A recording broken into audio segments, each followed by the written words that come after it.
181 satu jari. Jadi kalian bisa bicara. Apa tuntutan kalian? Kata Alpawan sambil berusaha membuat Carnage sibuk sambil memikirkan rencana. Dia sudah memanggil bala bantuan, tetapi mereka baru akan tiba 10 menit lagi. Meskipun 10 menit mungkin tidak terasa lama, saat ini terasa seperti selamanya. Bisakah mereka benar-benar mengulur waktu 10 menit melawan monster ini? Alpawan mengerti bahwa peluang untuk menang tidak terlihat bagus sama sekali. Namun, dia adalah komandan pasukannya dan tidak boleh menunjukkan tanda-tanda kelemahan atau kepanikan. Jika dia menunjukkannya, maka itu akan menimbulkan efek berantai dan dia berpotensi membawa semua orang ke liang lahat. Dia tetap tenang dan fokus, menunggu kesempatan untuk menyerang. Sekarang setelah Marian mati, mereka tidak perlu lagi terkurung di ruangan ini. Saat ini, sangat berbahaya berada di dekat Carnage. Alpawan tahu bahwa jika ia ingin dirinya dan pasukannya selamat, ia harus menemukan cara untuk menciptakan dan menjaga jarak antara mereka dan Carnage. Manuver 10. Alpawan berkata dengan suara pelan sehingga hanya orang-orang di sekitarnya yang bisa mendengarnya. Sambil memberi perintah, dia perlahan mengulurkan tangan kanannya ke sabuk taktisnya dan menekan tombol yang terletak di cakram bundar kecil. Carnage melesat maju dengan kecepatan luar biasa sambil memegang pedang merah tua. Ia menolak mendengarkan omongan Alpawan dan memilih untuk bertindak. Lagi pula, ada pepatah lama yang mengatakan, tindakan lebih berarti daripada kata-kata. Sekarang, teriak Alpawan saat ia menyadari bahwa Carnage memutuskan untuk menyerang mereka tanpa penundaan. Alpawan dan anggota Valiant lainnya mengklik sesuatu di sisi kacamata mereka. Setelah itu, fitur penglihatan malam dimatikan dan digantikan oleh kegelapan. Pada saat yang sama, bagian belakang kacamata yang diposisikan di dekat telinga mereka melebar ke bawah dan menutupi mereka. Alpawan melemparkan cakram bundar yang terikat pada sabuk taktisnya ke udara. Ledakan, kilatan singkat cahaya yang menyilaukan diikuti oleh suara yang memekakkan telinga bergema di seluruh ruangan. Begitu selesai, Alpawan dan anggota Valiant bertindak cepat dan mengembalikan kacamata mereka ke mode normal. Sambil melakukannya, mereka mundur kembali ke arah pintu dan ke lorong sambil menembaki Carnage. Di sisi lain, Carnage lengah dan terhenti sementara oleh perangkat yang digunakan Alpawan. Namun, bahkan saat dalam keadaan linglung, ia masih mampu menangkis hujan peluru dengan bilah merahnya. Hal yang menakjubkan adalah peluru-peluru itu tampaknya tertarik ke bilah merahnya sebelum memantul pada detik-detik terakhir. Saat Carnage akhirnya berhasil pulih, ia mendapati tidak ada seorang pun yang tersisa di dalam ruangan itu. Rasa haus darah yang kuat memenuhi matanya saat ia berlari menuju pintu keluar. Namun, begitu kakinya melewati ambang pintu, ia mendengar bunyi bip yang cepat. Bunyi bip, bunyi ledakan. Sebuah alat peledak berbasis sensor meledak dan menyebabkan seluruh lantai atas berguncang hebat dalam prosesnya.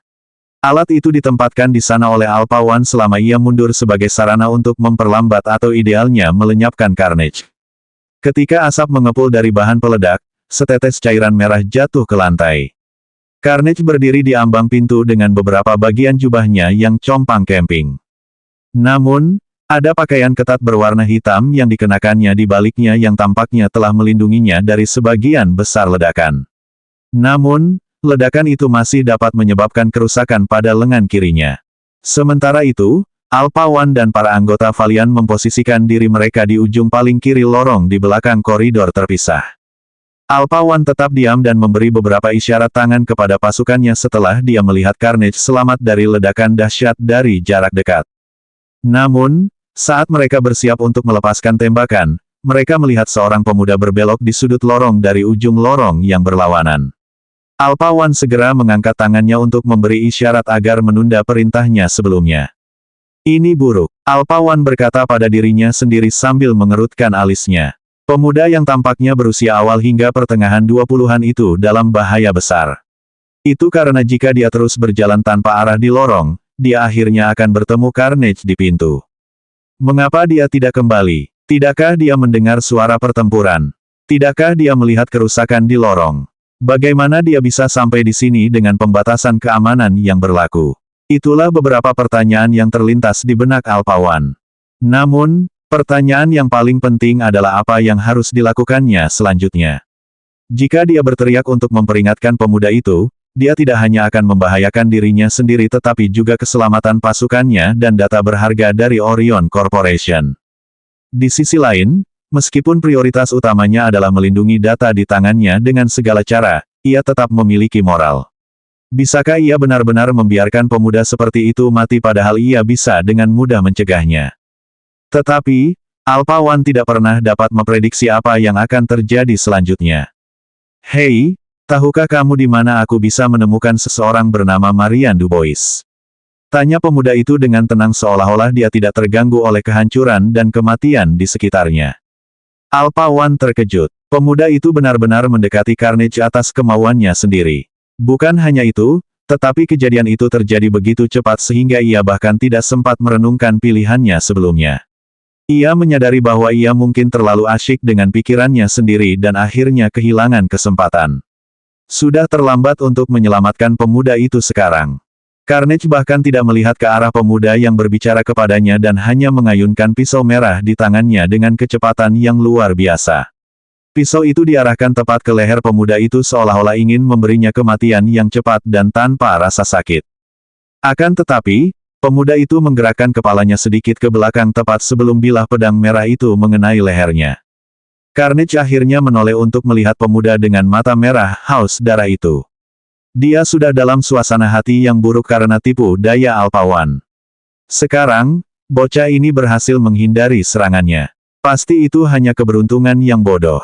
Carnage mengayunkan pedang merahnya lagi, namun, hal yang sama persis terjadi.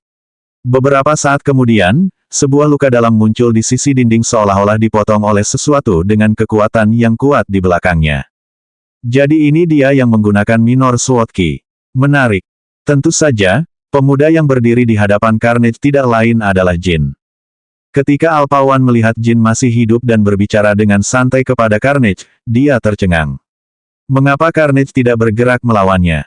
Akan tetapi, Alpha One tidak mampu mengikuti arah pedang merah Carnage dengan matanya dan tidak menyadari bahwa dia telah menyerang Jin 2 kali. Siapa kau? Gerutu Carnage dengan nada rendah saat tatapannya kini tertuju pada Jin. Di mana kau belajar cara menggunakan Minor Sword Key? Tanya Jin sambil mengabaikan pertanyaan Carnage. Sejujurnya, seharusnya mustahil bagi manusia untuk mempelajari Minor Sword Key mengingat esensi spiritual dunia ini yang hampir tidak ada. Meskipun seseorang tidak secara khusus memerlukan esensi spiritual untuk mempelajari ki pedang kecil, itu akan lebih sulit daripada mendaki gunung dengan tangan dan kaki terikat tampaknya. Carnage menyipitkan matanya saat Jin menyebutkan Minor Sword Key. Minor Sword Key. Belum pernah mendengarnya. Carnage berkata sambil mengayunkan pedang merahnya ke arah Jin.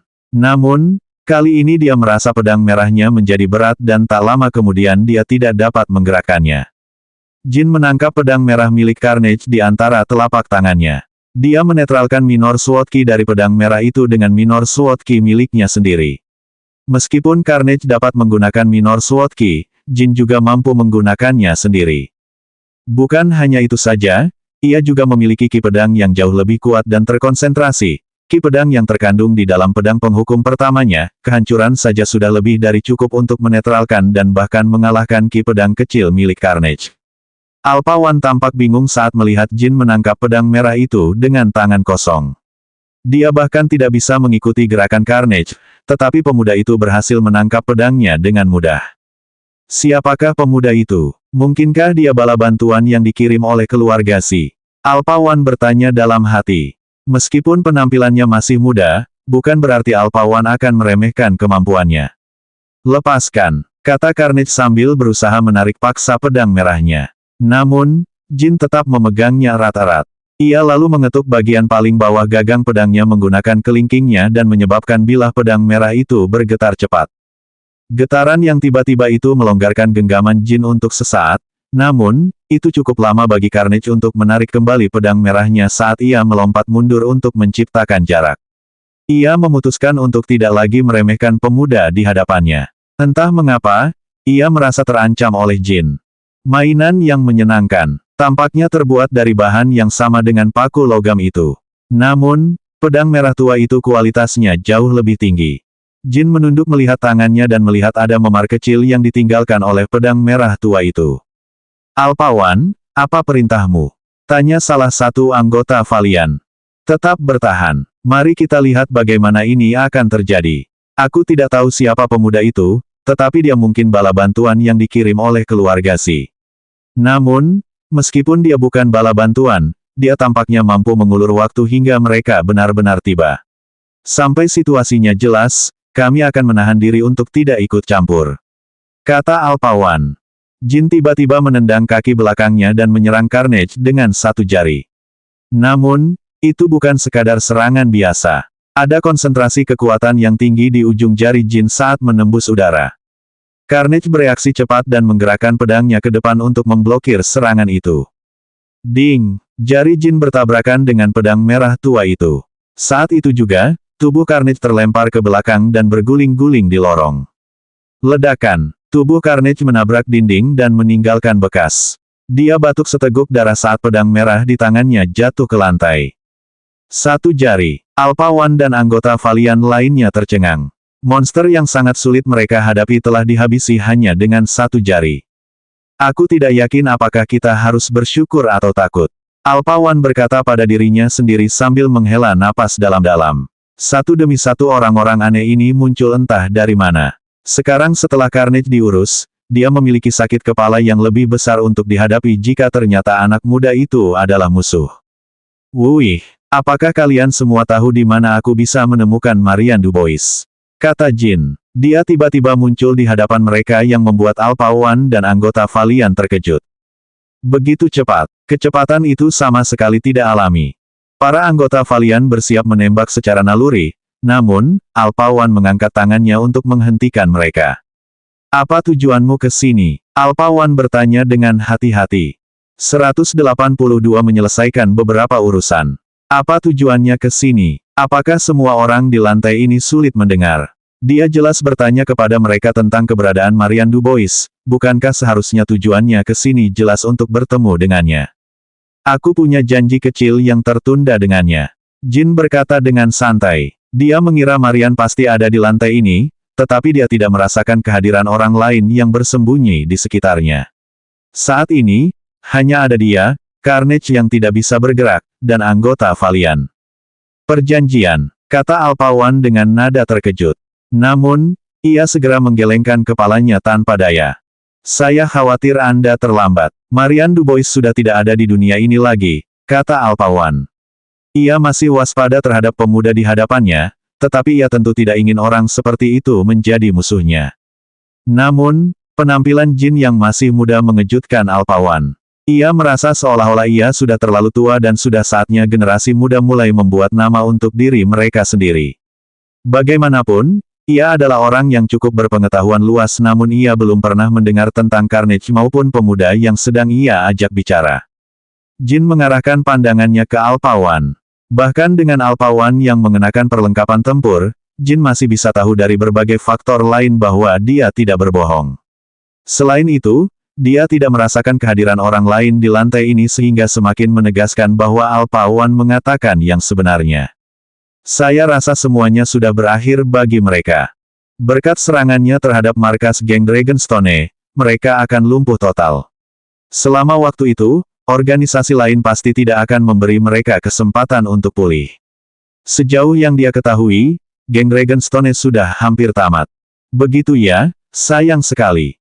Ucap Jin sambil berjalan ke arah Carnage yang kini tergeletak tak sadarkan diri di lantai. Hati-hati, dia tidak normal. Alpawan memperingatkan Jin tanpa berpikir. Dia sudah lupa bahwa pemuda itulah yang mengalahkan monster itu. Jin hanya tersenyum tipis saat mendekati Carnage. Sejujurnya, Jin tergoda untuk menggunakan teknik soul searching terhadap Carnage yang tidak sadarkan diri. Dia tidak hanya akan menemukan bagaimana Carnage berhasil mempelajari Minor Sword Key, tetapi dia mungkin juga menemukan beberapa detail menarik lainnya. Namun, pada akhirnya, Jin bukanlah orang yang menggunakan teknik pencarian jiwa dengan bebas hanya karena itu akan memberinya informasi. Pencarian jiwa tetaplah sesuatu yang tidak ingin ia gunakan pada mereka yang tidak melakukan sesuatu yang tidak dapat dimaafkan. Carnage mungkin telah mencoba untuk mengakhiri hidupnya, tetapi itu bahkan tidak dapat dianggap sebagai perkelahian. Jika dia menghukum Carnage selamanya atas tindakannya, itu akan seperti orang dewasa yang merenggut nyawa seorang anak karena mereka mengamuk. Namun, dia tidak akan pergi dengan tangan kosong. Jin mengulurkan tangannya untuk mengambil pedang merah tua di lantai di sebelah Carnage. Ia juga melepaskan sarung pedang di samping Carnage. Ketika dia melakukannya, para anggota Valiant menjadi sangat waspada tetapi dengan cepat diberitahu untuk mengabaikan segala tindakan permusuhan yang mungkin dilakukan oleh Alpha One. Setelah berada di lapangan begitu lama, dia memiliki intuisi yang cukup kuat yang dia percayai.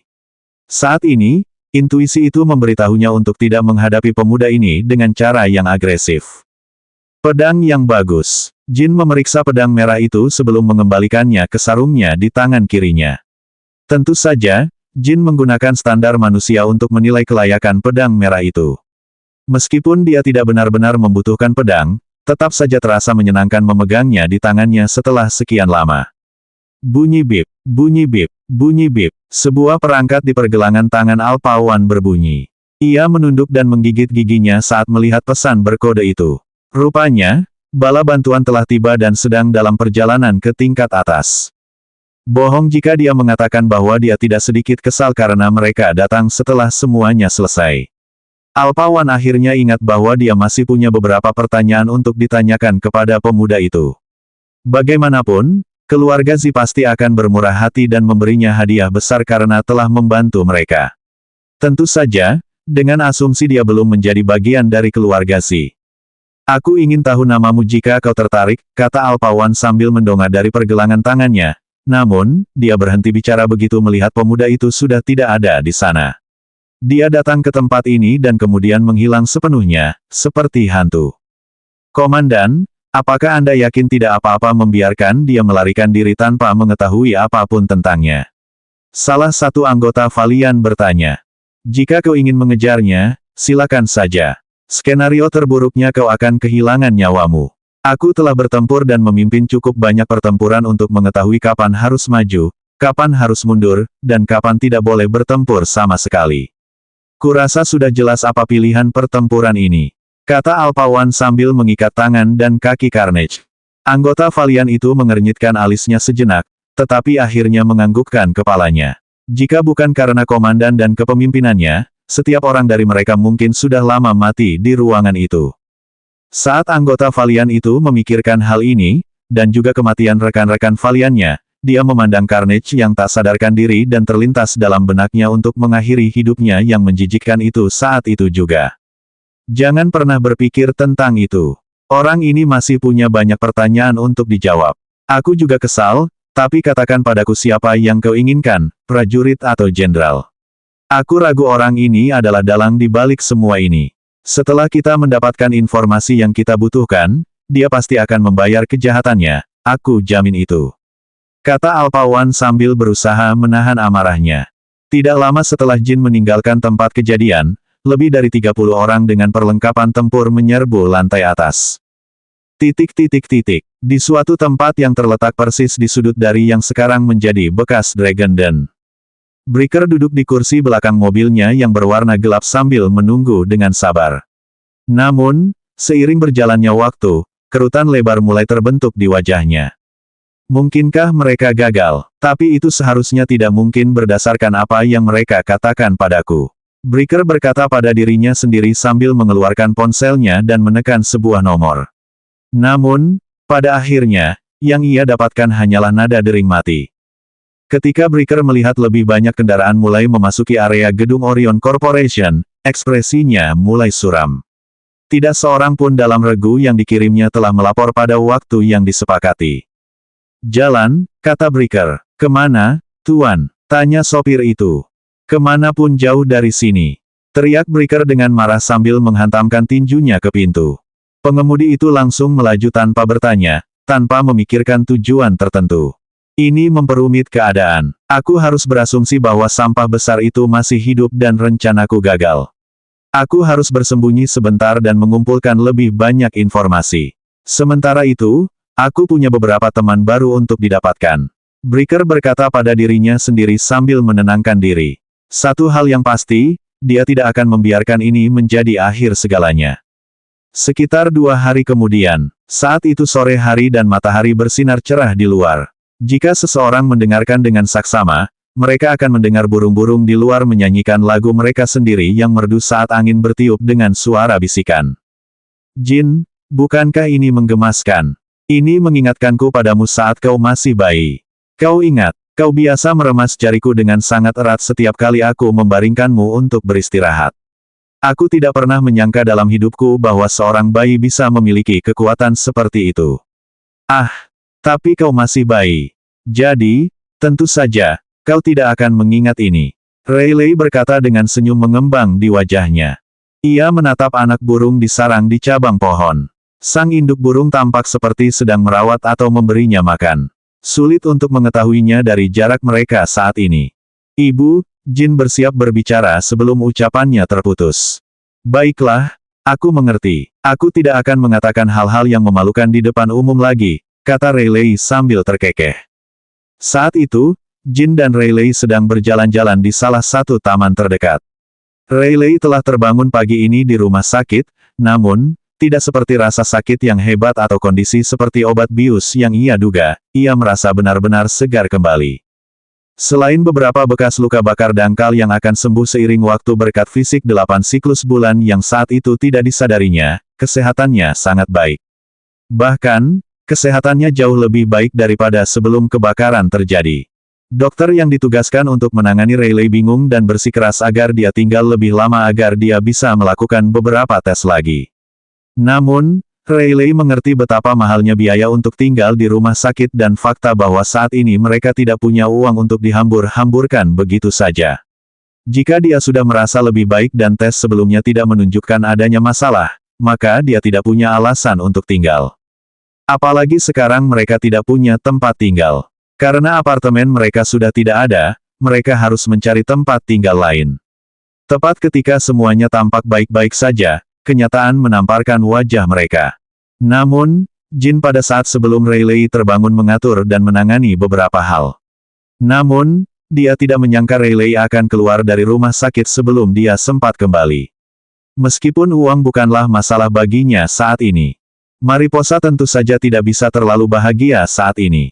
Sudah hampir 3 hari penuh, hampir 4 hari sejak terakhir kali dia masuk ke RML karena kejadian baru-baru ini. Namun, dia tidak terlalu khawatir akan ketinggalan level. Lagi pula, rasio waktu dalam game dikurangi menjadi 3:1 dan dia sudah mencapai level 34. Paling banter, beberapa pemain top akan mencapai levelnya sementara sangat sedikit, kalaupun ada, yang akan melampauinya. Tetapi bahkan dalam hal itu pun ia merasa ia masih akan mampu mengejar ketertinggalannya pada waktunya. Saat Jin dan Rayleigh berjalan, dia akhirnya memutuskan untuk mengatasi masalah yang sebenarnya. Jin, aku tahu aku sudah berjanji sebelumnya, tapi, Rayleigh memulai namun segera dipotong oleh Jin. Tapi kamu ingin kembali bekerja di banyak pekerjaan, benar? Jin menyelesaikan pernyataannya untuknya. Rayleigh mengangguk dan berkata, masih belum terlambat untuk mendapatkan pekerjaan lamaku kembali jika aku memintanya. Aku yakin mereka belum mempekerjakan orang baru. Aku masih percaya padamu, hal itu tidak akan pernah berubah. Aku tidak ingin menjadi beban. Jin belum sempat memberitahu Rayleigh tentang kekayaan yang baru saja diperolehnya. Lagi pula, dia tiba-tiba keluar dari RML, dilemparkan ke dalam api, dan baru saja kembali dari berurusan dengan para pelaku yang bertanggung jawab atas kebakaran itu. Pikiran terakhir yang terlintas di benakku adalah kamu sebagai beban, Ibu. Jawab Jin. Dia telah melihat betapa besar pengorbanan Rayleigh untuk membuat Jin bahagia dan apa yang rela dikorbankannya untuk membuat Jin bahagia. Karena itu, dia tidak akan lagi membiarkan Rayleigh mengorbankan dirinya sendiri dengan sia-sia. Tentang situasi kita saat ini, Jin kemudian menjelaskan kekayaannya saat ini, juga bagaimana ia bisa mendapatkannya. Tentu saja, ia tidak menceritakan banyak detail yang membosankan, tetapi itu sudah cukup bagi Rayleigh untuk memahami dasar dari semuanya. Ia juga menjelaskan beberapa hal lain yang ia urus saat Rayleigh tidak sadarkan diri. Tentu saja, dia tidak menyebut tindakannya terhadap komplotan Dragonstone dan para pelaku yang bertanggung jawab atas kebakaran tersebut. Beberapa saat kemudian, Rayleigh berdiri di sana tanpa bergerak dengan mulut sedikit terbuka karena terkejut. Apakah dia benar-benar mendengar dengan benar? Jin, kau, Rayleigh terdiam. Ia benar-benar tidak tahu bagaimana menanggapinya. Sejak ia terbangun, Ia mulai khawatir tentang situasi perumahan mereka, tagihan rumah sakit, dan banyak masalah keuangan lainnya yang belum terselesaikan. Namun, tampaknya kekhawatirannya selama ini sia-sia. Hutang, tagihan rumah sakit, masalah keuangan yang belum terselesaikan. Jin sudah mengurus semuanya. Namun, hal yang paling mengejutkan adalah jumlah kekayaan yang berhasil dikumpulkan putranya dalam waktu yang singkat. 183 kegembiraan seorang lahir di dunia. Rayleigh bekerja di 3 pekerjaan berbeda pada saat yang sama dan hampir tidak bisa melunasi utang yang ditinggalkan oleh mantan suaminya. Berkat mantan suaminya, ia terlilit utang hampir 7 juta RMB karena biaya bunga. Bagi Jin, mengatakan bahwa ia telah melunasi seluruh utangnya berarti ia telah memperoleh sedikitnya 7 juta RMB hanya dalam beberapa hari. Ia merasa sulit untuk mempercayai bahwa ia dapat memperoleh penghasilan sebanyak itu hanya dengan bermain game video. Sebagian kecil dari dirinya merasa bahwa ia seharusnya bermain game video sepanjang waktu alih-alih bekerja di pekerjaan sebelumnya. Namun, ia tahu bahwa hal itu tidak mungkin. Bagaimanapun, Jin pernah mencoba mengajarinya cara bermain, tetapi usahanya sia-sia. Pada akhirnya, ia bangga pada putranya karena tidak menyerah dan berpegang teguh pada mimpinya. Selama putranya bahagia dan sehat, ia akan merasa senang, tetapi ini tetap merupakan pencapaian besar. Yang lebih penting daripada uang, Jin telah memperoleh sebagian dari sesuatu yang tidak pernah diperoleh banyak orang selama hidup mereka, suatu rasa dari pencapaian impian seseorang. Namun, masih ada bagian dari Rayleigh yang tidak bisa menahan kesedihannya. Ia merasa seolah-olah dari hari ke hari Jin semakin mandiri dan tidak membutuhkan atau bergantung padanya lagi. Namun, di saat yang sama, ia dipenuhi dengan kegembiraan karena Jin telah menjadi seorang pria di depan matanya. Kau benar-benar telah melangkah jauh, Jin. Aku tahu aku seharusnya merayakannya, tetapi sebagian kecil diriku merasa seolah-olah aku telah tersesat. Aku telah menghabiskan lebih dari 1 dekade bekerja agar kita bisa hidup. Agar kau bisa menjalani hidup yang bebas dari kekhawatiran. Rayleigh berkata saat suaranya mulai tidak stabil dan tubuhnya mulai sedikit gemetar. Ia kemudian melanjutkan, tahukah kau? Saat pertama kali aku membawamu ke dunia ini, aku merasa kagum. Kau begitu mungil dan rapuh. Begitu tak berdaya hingga aku takut memelukmu. Namun begitu aku merengkuhmu dan melihat betapa polosnya dirimu, sama sekali tak terpengaruh oleh dunia di sekitarmu. Air mataku tak henti-hentinya mengalir. Saya menangis karena saya tidak pernah merasakan perasaan bahagia yang luar biasa seperti ini. Tentu saja, mungkin ada beberapa air mata yang bercampur di sana karena betapa takutnya saya harus mengurus kehidupan manusia lain. Rayleigh berkata sambil terkekeh dan dengan lembut menyeka matanya yang berkaca-kaca. Dia menarik napas dalam-dalam dan mengembuskannya untuk menenangkan diri. Jin tersenyum mendengar kata-kata Rayleigh. Orang bisa melihat binar di matanya setiap kali dia menyebut putranya. Meskipun dia telah meninggal pada hari yang tragis itu, sebagian dari dirinya masih hidup. Pengalaman, emosi, kenangan, tidak ada yang benar-benar hilang. Perasaan kuat itu telah lama terukir dalam diri Jin dan tidak mudah untuk diabaikan. Tatapan matamu saat aku memelukmu untuk pertama kalinya sungguh mempesona. Aku masih mengingatnya seperti baru terjadi kemarin. Matamu berbinar seperti bintang di langit malam. Sejak saat itu, kau menjadi seluruh duniaku, Jin. Itulah sebabnya, aku harap kau masih bisa terus bergantung padaku jika kau mendapat masalah. Ucap Rayleigh dengan senyum mengembang di wajahnya saat ia menghentikan langkahnya. Senyumnya diiringi dengan aliran air mata yang berusaha sekuat tenaga ia tahan, tetapi sia-sia. Jin juga berhenti dan menoleh untuk menatapnya. Ia mendesah dalam hati saat menyaksikan pemandangan di hadapannya. Ia yakin bahwa ia telah melihat semua yang bisa dilihat di 7 alam. Namun, dunia baru ini penuh dengan kejutan dan hal-hal yang belum pernah ia alami sebelumnya.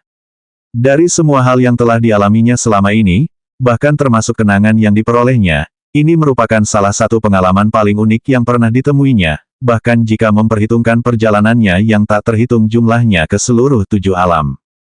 Jin, aku penasaran apakah kau sungguh-sungguh menyadari betapa kau dicintai. Betapa kau masih dicintai. Jin mengulurkan tangannya dan menyeka air mata yang mengalir dari mata Rayleigh.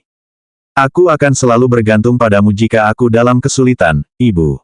Tapi kupikir sudah saatnya kau membiarkan dirimu bergantung padaku untuk perubahan. Sama seperti kau menginginkan kebahagiaanku, aku juga menginginkan kebahagiaanmu. Kau, sudah cukup menderita, kata Jin sambil tersenyum hangat. Ketika Rayleigh mendengar kata-kata itu, tubuhnya membeku seolah-olah gelombang yang tidak dikenal menerjang tubuhnya. Tanpa berpikir, dia tiba-tiba dengan cepat memeluk Jin dan membenamkan wajahnya di dada Jin. Seluruh tubuhnya bergetar tak terkendali saat dia memeluk Jin dengan sekuat tenaga seolah-olah dia takut melepaskannya bahkan untuk sesaat. Aku selalu bergantung padamu, Jin. Selalu. Rayleigh berhasil mengucapkan kata-kata itu dari mulutnya sambil terisak pelan. Malam harinya, Jin saat ini berada di dalam salah satu dari dua kamar tidur di dalam sebuah kamar hotel. Kamar hotel mewah itu sendiri hampir seperti apartemen kecil. Ketika Rayleigh melihat hotel mewah tempat mereka menginap, dia hampir pingsan setelah membayangkan biaya tempat seperti itu. Namun, dia berhasil mengendalikan diri dengan baik karena dia mengingat janji yang dia buat kepada Jin. Tentu saja, Jin tidak berencana menjadikan ini sebagai tempat tinggal jangka panjang. Hotel ini hanyalah tempat tinggal sementara sampai mereka dapat menemukan tempat tinggal baru. Karena saat ini ia memiliki cukup dana untuk membeli tempat tinggal baru, ia ingin tempat tinggalnya jauh lebih baik daripada tempat tinggal mereka sebelumnya. Jin menghabiskan hampir 25.000 RMB hanya untuk 1 minggu di hotel mereka saat ini. Namun, itu seharusnya cukup lama bagi mereka untuk, paling tidak, menemukan tempat tinggal yang lebih permanen. Ketika mereka tiba di kamar hotel, Jin telah mencoba memberi Rayleigh sejumlah RMB untuk dibelanjakan sesuai keinginannya, tetapi dia ditolak berulang kali. Alasannya adalah bahwa dia sudah memiliki sebagian dari RMB yang diberikan sebelumnya. Ia juga mengatakan bahwa ia merasa tidak enak menerima begitu saja uang hasil jerih payah suaminya. Menurut Rayleigh, selama ia memiliki kebutuhan yang layak, ia akan baik-baik saja. Akhirnya, Jin menyerah dan menarik diri sementara dari topik tersebut. Ia merasa bahwa Rayleigh sudah terbiasa hidup tanpa apapun sehingga ia terbiasa tidak memiliki apapun untuk dirinya sendiri. Jin yakin bahwa dia akan segera sadar. Tidak mudah untuk menghentikan kebiasaan lama secepat itu, tetapi dia tahu bahwa jika diberi waktu yang tepat, hal itu akan terjadi secara alami dan tanpa paksaan. Sudah 4 hari sejak saya masuk ke RML dan saya telah melewatkan tenggat waktu, juga janji saya. Seseorang pasti sangat tidak senang dengan saya sekarang. Saya harus mencari cara untuk menebusnya. Meskipun itu bukan salah Jin, dia tetap saja mengingkari janjinya setelah semua yang dikatakan dan dilakukan. Seorang pria hanya bisa menepati janjinya, oleh karena itu, dia tahu persis apa yang akan dia lakukan. Mengingat headset realitas virtual milik Jin sebelumnya hancur saat kebakaran, ia mampir ke toko untuk membeli yang baru. Karena semua data karakternya terlampir pada identitas pribadinya, ia hanya perlu membeli headset baru untuk bermain. Jin mengenakan headsetnya dan berbaring sambil menyalakannya. Karena itu headset baru, maka headset itu harus menjalankan pemindaian penuh pada dirinya seperti saat ia menerima headset pertamanya. Peringatan sistem, bunyi, bunyi, bunyi, sistem diboot, tenggelam sepenuhnya, pemindaian berjalan, ide pemain dikenali sebagai pemain Izroth. Mentransfer data, transfer data selesai. Peringatan sistem, selamat datang kembali pemain Izroth, di alam mitos dan legenda. Peringatan sistem, Anda telah keluar dari permainan selama lebih dari 24 jam, sedang menyesuaikan. Peringatan sistem, penyesuaian berhasil. Peringatan sistem, karena Anda telah terputus selama 24 jam atau lebih, Anda telah memperoleh keterampilan pasif sementara Equalizer. Saya telah kembali. Izroth akhirnya kembali ke RML setelah 4 hari yang panjang. Dia masih berada di dalam kamar tamu yang terletak di dalam istana Amaharpe. Hal pertama yang dilakukannya adalah memeriksa inventarisnya untuk memastikan semuanya beres. Setelah memeriksanya selama beberapa detik, ia menemukan bahwa ia masih memiliki peti harta karun dan pedang badai. Betapa tragisnya jika dia kehilangan barang-barang tersebut saat dia dipaksa keluar. Tepat saat ia selesai memeriksa inventarisnya, Izroth menerima peringatan dari sistem. Saat ia melihat peringatan, ia tersenyum tak berdaya. Ia tahu bahwa momen ini akan tiba, tetapi tidak lama setelah ia masuk. Sekarang adalah waktu yang lebih baik daripada sebelumnya untuk menghadapi masalah ini. Tidak lama setelah peringatan sistem itu, rentetan peringatan sistem menyusul di belakangnya. Semua itu adalah pesan dari orang-orang yang tidak pernah dihubunginya selama 4 hari terakhir. Kebanyakan dari mereka hanya khawatir tentang ketidakhadirannya yang lama di RML, namun, 2 orang tertentu lainnya merasa frustrasi. Peringatan sistem, pemain Mariposa telah mengirimi Anda pesan, saya terkesan, saya tidak menyangka Anda masih memainkan game ini, Izrod. Bagaimana kalau kita bertemu di tempat yang sama? Tentu saja, sekarang adalah waktu yang tepat. Pangkat garis bawah pangkat plus. Peringatan sistem, pemain Ziyi telah mengirimi Anda pesan, kemana saja Anda beberapa hari ini. Adik perempuan saya sedang dalam suasana hati yang buruk akhir-akhir ini dan saya harus menderita agar dia bisa menghiburnya. Izrod, apakah Anda tahu kejahatan Anda? Anda, sebaiknya baik-baik saja. Peringatan sistem, pemain Luna telah mengirimi Anda pesan, Anda telah pergi selama 4 hari. Apakah Anda baik-baik saja? Peringatan sistem, pelayar Hals telah mengirimi Anda pesan, Kakak Izrod, Anda sedang online. Hahaha, kami mulai khawatir. Peringatan sistem, pemain Guan Yu telah mengirimi Anda pesan, saya tahu Anda akan kembali.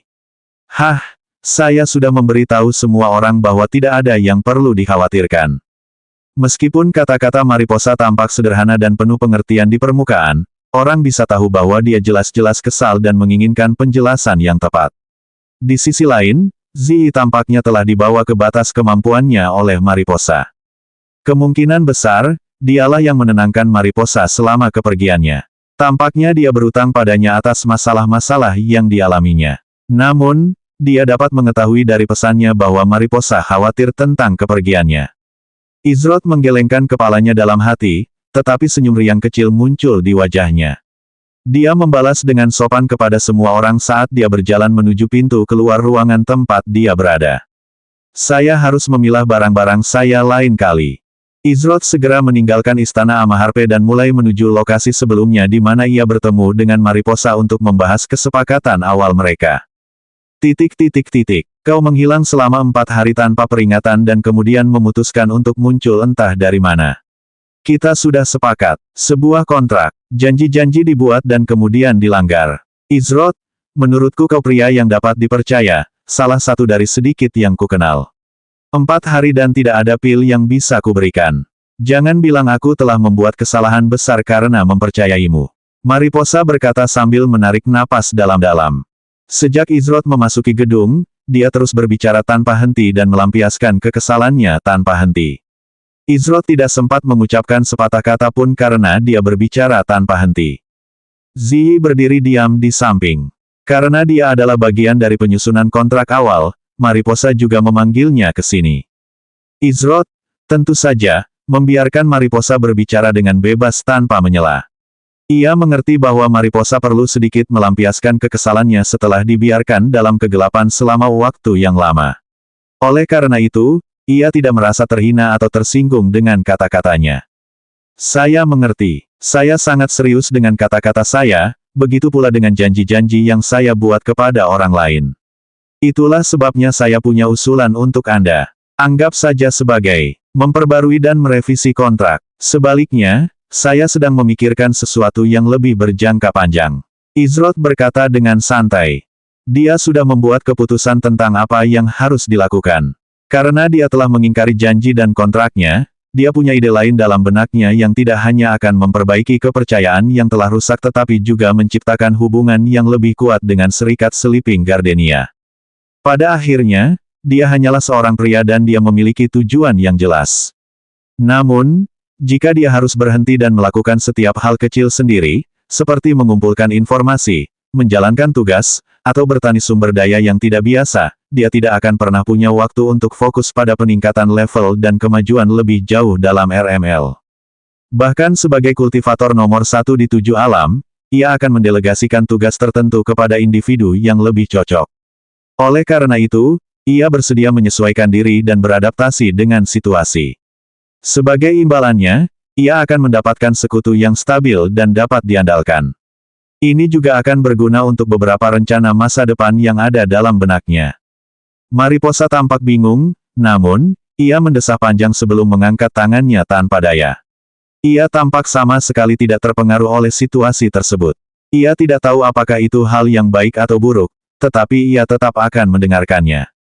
Aku mendengarkan. Mariposa menjawab dengan sedikit rasa ingin tahu yang muncul di wajahnya. 184 melihat gambaran yang lebih besar. Saya butuh waktu 2 jam untuk menyiapkan beberapa hal. Apakah Anda keberatan? Kata Izrod. Mariposa mengernyitkan alisnya atas permintaan Izrod. Dia sendiri ingin memberi Izrod waktu, tetapi dia masih seorang pemimpin serikat dan bertanggung jawab secara pribadi atas Sleeping Gardenia. Karena itu, dia merasa bimbang.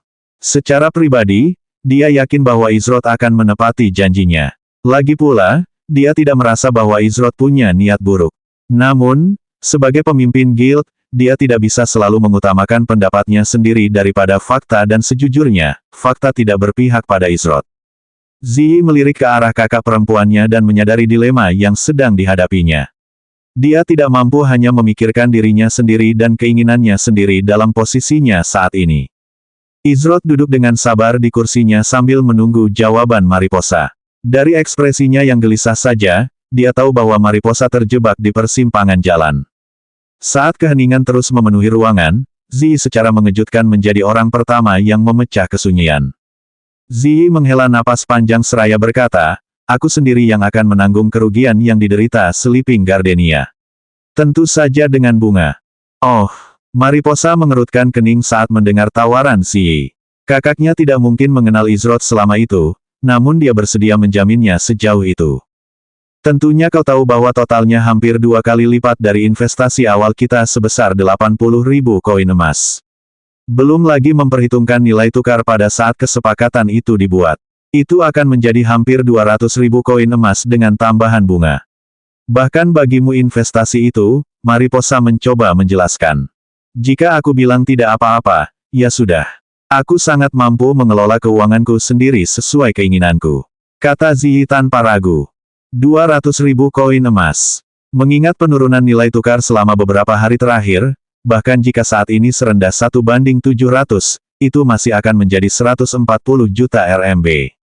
Seberapa kayakah keluarga Mariposa dan Ziyi sehingga dia bisa mengakses uang sebanyak itu secara gratis? Izrod mengerti apa yang ingin dicapai Ziyi. Ia menawarkan Mariposa cara untuk menerima kesepakatan yang diinginkannya tanpa harus khawatir akan reaksi keras. Di matanya, tidak ada risiko seperti itu. Izrod yakin bahwa dia akan mendapat untung apapun yang terjadi di sini hari ini.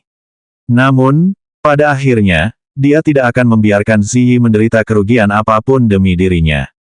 Izrod menggelengkan kepalanya dan berkata, meskipun aku menghargai tindakanmu, ini adalah masalah yang disebabkan olehku. Karena itu, akulah yang akan menerima risikonya. Setelah melihat seberapa jauh Ziyi bersedia membantunya, dia telah menunjukkan sekali lagi bahwa dia tidak membuat kesalahan dalam mempercayainya.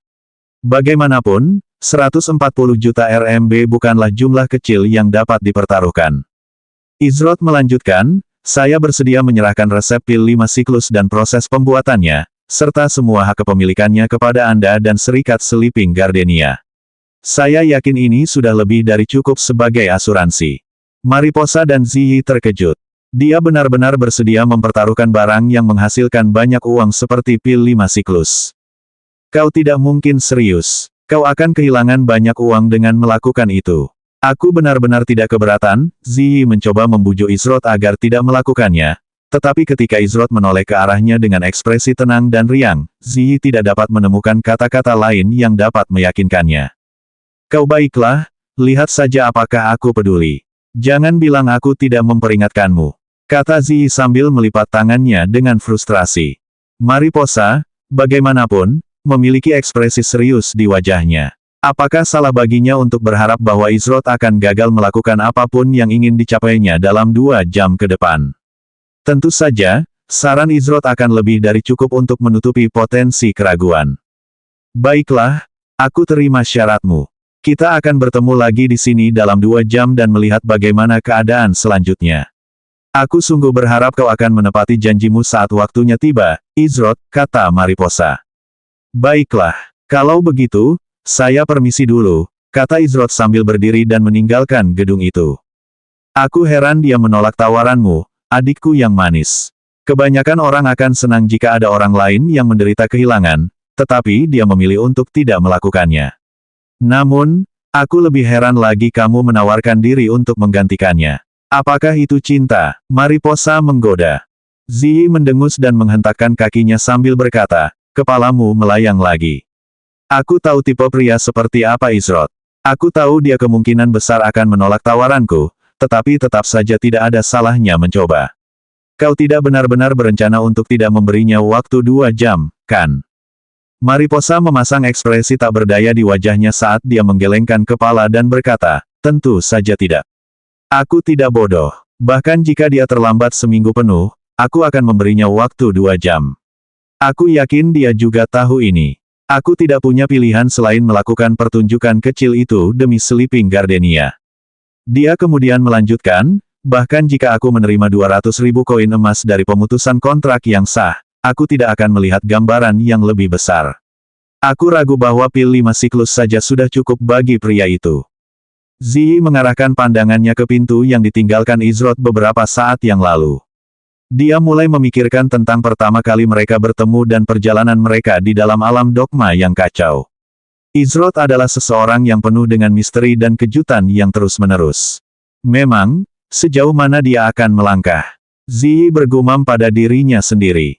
Seolah-olah ada sesuatu yang baru saja terlintas di benaknya saat itu. 2 jam seharusnya cukup waktu untuk menyelesaikan masalah ini. Setelah meninggalkan pertemuan dengan Mariposa dan Ziyi, hal pertama yang dilakukan Izrod adalah menuju ke rumah lelang. Ia perlu menemukan beberapa barang dengan ciri-ciri tertentu sesuai dengan keinginannya. Ia juga perlu mengambil penghasilannya dari 150 pil 5 cycles yang dilelangnya.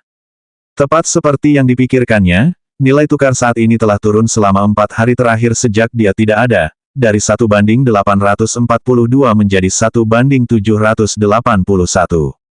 Pil 5 cycles terjual dengan total 3.930 koin emas atau 3.069.330 RMB dengan nilai tukar baru. Akan tetapi, setelah biaya konversi dikeluarkan, Izrod hanya memiliki 2.762.397 RMB. Untung saja rasio waktu dalam permainan turun menjadi rasio 3:1, kalau tidak, nilai tukar akan jatuh lebih jauh lagi selama 4 hari itu. Mengenai bahan-bahan yang ingin ia peroleh, pada akhirnya, ia berhasil memperoleh semuanya kecuali 2. Tentu saja, ia tahu bahwa tidak mungkin ia akan menemukan apa yang ia cari di rumah lelang sendirian. Ia punya cara lain untuk memperoleh barang-barang yang ia butuhkan. Izrod menghubungi seseorang yang belum pernah diajaknya bicara sejak memasuki alam dogma chaotic, Metronome.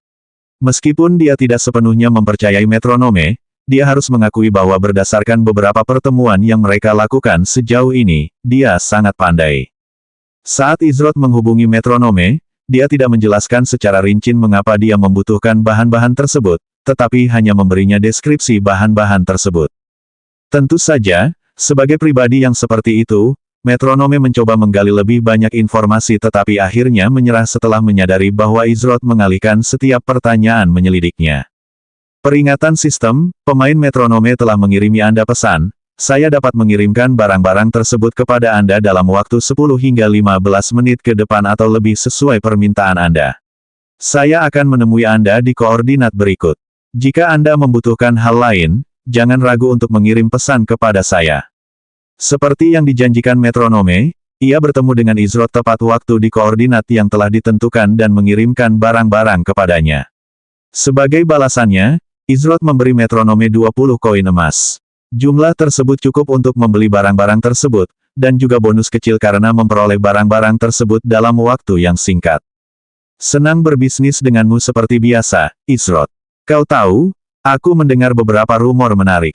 Kabarnya kau punya beberapa koneksi dengan Sleeping Gardenia dan sudah cukup sering mengunjungi mereka.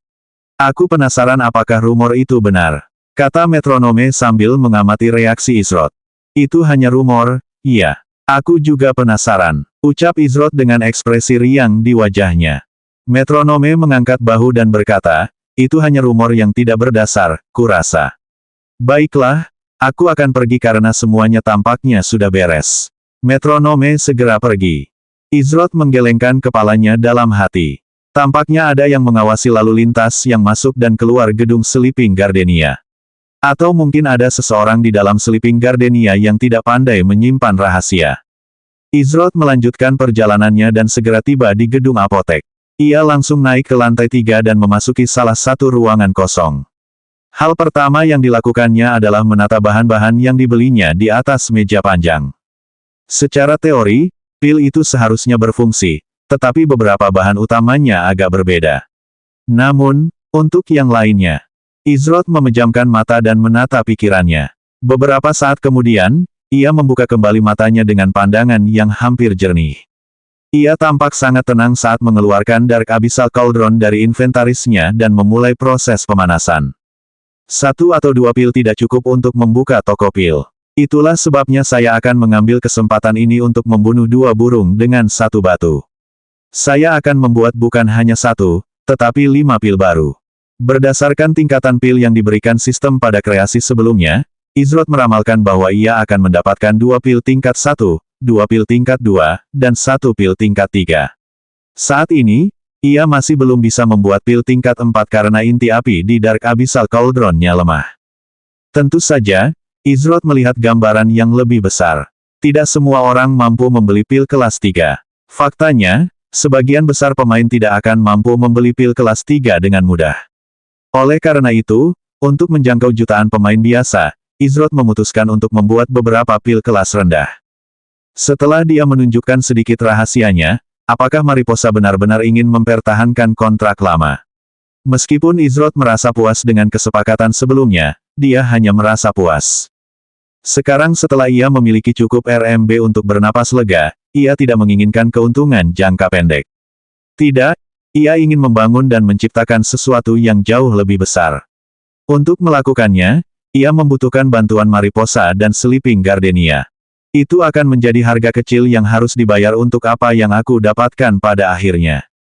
Izrod kemudian menjernihkan pikirannya dari pikiran yang tidak berguna dan mulai bekerja. Pil pertama yang akan aku kerjakan adalah salah satu pil tingkat spirit yang rendah, pil jantung naga surgawi. Pil tingkat spirit yang lebih rendah selalu memiliki nama yang paling mewah untuk menutupi kesederhanaannya. Meskipun namanya mendominasi, pil ini memiliki efek yang cukup sederhana namun bermanfaat. Namun, alasan utama Izrod memilih resep pil ini adalah karena sama seperti pil 5 siklus, pil ini memerlukan metode unik baru agar dapat dibuat dengan sukses. Meskipun tidak seperti pil 5 siklus, pil ini sama sekali tidak mendekati pil tingkat bumi. Izrod menyalakan api Dark Abyssal Cauldron pada pengaturan serendah mungkin. Langkah pertama adalah yang paling penting dalam membuat pil jantung naga surgawi. Ini akan menentukan apakah seseorang berhasil atau gagal. 185 penawaran yang menggiurkan. Meskipun pil jantung naga surgawi hanyalah pil tingkat roh yang lebih rendah, pil itu tetap sulit dibuat. Meskipun tidak sesuai dengan namanya yang tirani dan sombong, itu adalah pil yang didambakan semua orang yang memulai perjalanan kultivasi mereka. Salah satu dari banyak hal penting bagi seorang kultivator yang akan menentukan seberapa jauh mereka dapat melangkah di jalur kultivasi adalah fondasi awal yang kuat. Tujuan dari pil jantung naga surgawi adalah untuk memperkuat dan memantapkan fondasi seseorang sebagai seorang kultivator sehingga suatu hari mereka dapat mencapai tingkat yang lebih tinggi. Saya tidak yakin dengan efek yang akan diberikan sistem itu, tetapi yang pasti itu adalah sesuatu yang berharga.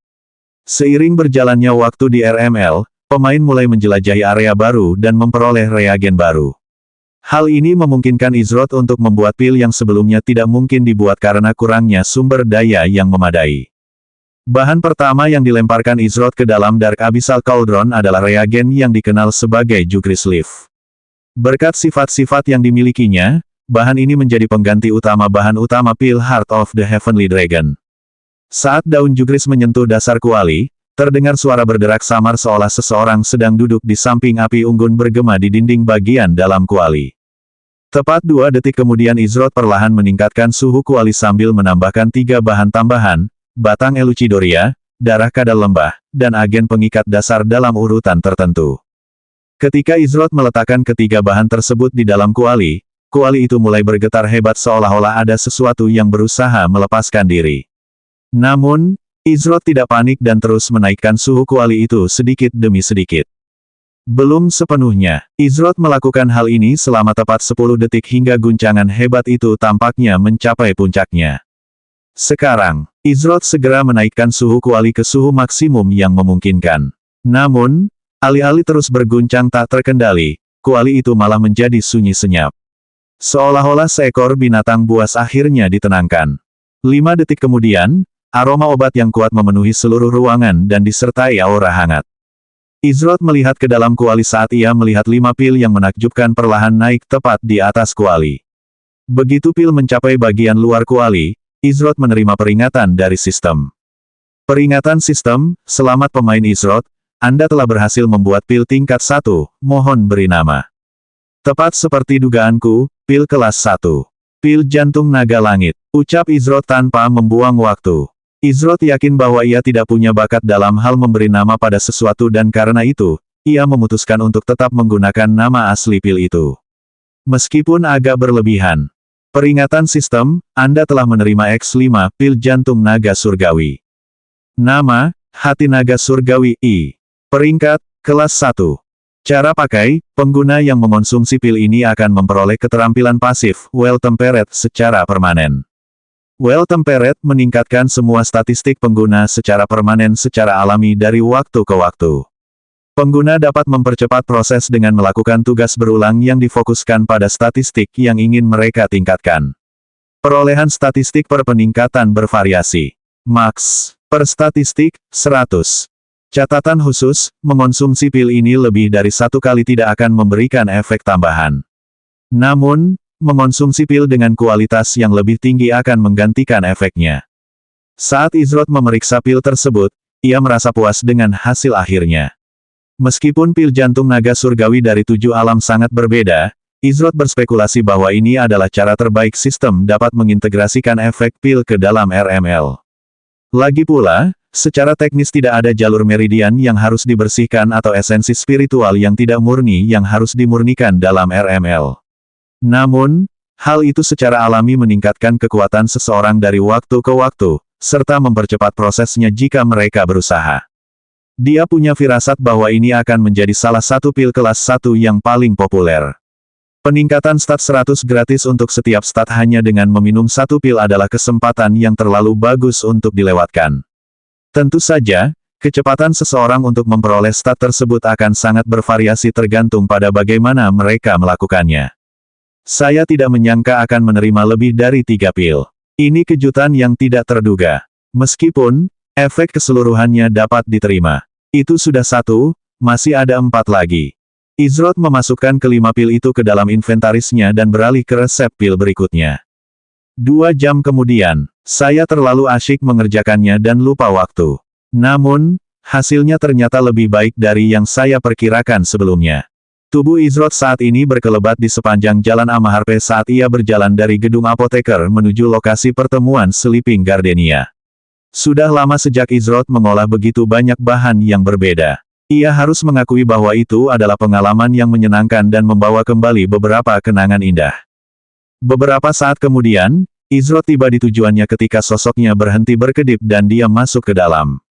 Tepat waktu, sebuah suara terdengar dari ujung ruangan tepat saat Izrod membuka pintu dan melangkah masuk. Tentu saja, suara ini milik Mariposa. Duduk di samping Mariposa adalah He Huyan dan Valkyria, sementara Ziyi duduk di seberangnya. He Huyan tampak khawatir dan cemas. Tidak jelas apa yang ada dalam pikirannya saat itu. Di sisi lain, Valkyria tampak enggan berada di sini berdasarkan bahasa tubuhnya. Oh, kau ada di luar perpustakaan istana lagi, kata Izrod sambil melihat ke arah Ziyi. Aku membantumu dengan kontrak pertama. Jangan bilang kau ingin menyingkirkanku sekarang karena aku tidak berguna bagimu. Ziyi mencibir sambil melirik Izrod. Izrod tersenyum riang menanggapi dan berkata, tentu saja, saya selalu menghargai dukungan Anda. Ia kemudian berjalan mendekat untuk duduk di meja. Kalian semua nampaknya sedikit gelisah, kata Izrod tanpa tergesa-gesa. Aku jadi bertanya-tanya, siapa sebenarnya yang harus disalahkan atas kegugupan kita? Mariposa menanggapi dengan nada yang agak jenaka. Saya jamin, penantian selama 2 jam itu akan sepadan dengan waktu Anda, kata Izrod. Oh, sekarang aku benar-benar menantikan apa yang akan kau tunjukkan setelah 2 jam. Mariposa berkata sambil membuat gerakan tangan yang menyatakan dengan tegas. Awalnya saya harus mengakui bahwa saya puas dengan kesepakatan kita. Namun, setelah memikirkannya sebentar, saya merasa bahwa saya terlalu terburu-buru. Meskipun ini bukan kesepakatan yang buruk, saya yakin bahwa mencantumkan Anda sebagai pembeli prioritas adalah sebuah kesalahan, kata Izrod. Kau tidak bisa menarik kembali kata-katamu sekarang. Tahukah kau berapa banyak kesulitan yang telah kita lalui untuk mendapatkan koin emas yang dibutuhkan agar transaksi ini bisa dilakukan? He Huyan berbicara dengan nada frustrasi. He Huyan telah menghabiskan waktu berjam-jam selama beberapa hari terakhir untuk menata ulang dan mengompensasi setiap lubang dalam pengeluaran mereka setelah memindahkan RMB yang dibutuhkan untuk mendapatkan 80.000 koin emas. Jadi, dialah yang paling tidak senang dengan Izrod yang bersikap begitu mudah. Valkyria mengusap pelipisnya. Ia merasa seolah-olah akan berada di sini sepanjang hari berdasarkan kata-kata yang baru saja diucapkan Izrod. Baginya, kedengarannya seolah-olah Izrod tidak ingin lagi melanjutkan kontrak itu. Ziyi terkejut dengan kata-kata Izrod dan kerutan muncul di wajahnya. Dia tahu orang macam apa Izrod dan dia jelas bukan tipe orang yang akan menarik kembali kata-katanya. Entah dia punya rencana yang lebih baik atau ada penjelasan yang masuk akal untuk tindakannya. Namun, dia menolak untuk percaya bahwa dia membuat keputusan itu hanya karena iseng. Ekspresi wajah Mariposa menjadi gelap saat dia terus-menerus mengetukkan jarinya di atas meja. Tentunya kau tidak pergi selama 2 jam itu untuk membuat kesepakatan dengan guild papan atas lainnya, kan? Mariposa bertanya dengan nada datar. Izrod tidak terpengaruh oleh kemarahan He Huyan. Dia tidak berniat menarik kembali kata-katanya. Aku akan menunjukkan sesuatu kepadamu. Aku yakin setelah kamu melihatnya, kamu akan mengerti. Ucap Izrod sambil mengirimkan peringatan kepada semua yang hadir di meja itu. Semua orang bingung dengan apa yang mereka lihat pada awalnya. Sebuah gelar. Mengapa Izrod mengirimi mereka sebuah gelar? Apa hubungannya itu dengan apa yang sedang mereka bicarakan saat ini? Namun, mereka memilih untuk menerimanya saat mereka membuka peringatan dan membaca detail gelar tersebut. Mereka terkejut dengan bonus pertama yang diberikan gelar tersebut kepada Izrod. Namun, saat mereka melihat bonus kedua, semua orang hampir serentak melompat dari tempat duduk mereka.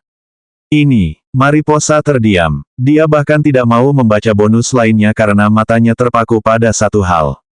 Hal yang sama juga berlaku bagi yang lain yang sama-sama terdiam. Bahkan Valkyria yang awalnya tampak enggan berada di sini pun tertarik. Tambang emas. Ini adalah tambang emas, kata He Huyan sambil duduk kembali di kursinya dengan ekspresi tidak percaya yang jelas tergambar di wajahnya. Beberapa saat kemudian setelah semua orang berhasil tenang, kini ada suasana yang berat di ruangan itu.